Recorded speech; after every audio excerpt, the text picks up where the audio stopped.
do you regard yourself to be a Salafi?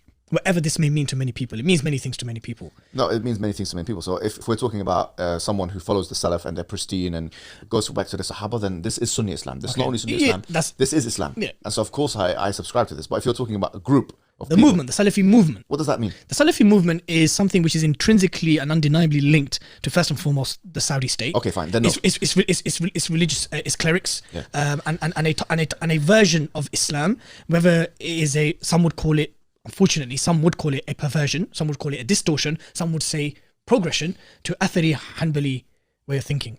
So I do consider myself an Athari. I consider myself a Hanbali in fiqh and a Hanbali in usul and furu'a, basically. In a sense, Hanbali. In the sense that I would look at what Ibn Qudama says. Some Hanbalis nowadays, they just look at what, the later Hanabila said. And they look at Al-Ghaya and Al-Iqna' and 3 books, really, which is, Al-Ghaya, Al-Iqna' and Muntaha Iradat. And they kind of say Hanbalism is those 3 things. I don't subscribe to that. I think that's making tight what Allah subhanahu wa ta'ala made wide. So Hanbali method for me, it starts with Ahmad and it ends with those what you call mutaakhirin. So I would look at that. I would look at those books. I haven't gone through all of those books. Someone like Al-Hajjawi wrote something like Zad al-Mustaqna, which I have gone through and still going through actually. So having said that, I would usually, like, my behavior is the way I pray, the way I fast. Do you take from Muhammad ibn Abdul Wahhab? No. At all? At all. Anything? Nothing. Why? I believe, and many people would maybe beg to differ with this, but I believe that Muhammad ibn Abdul Wahhab was a Hanbali.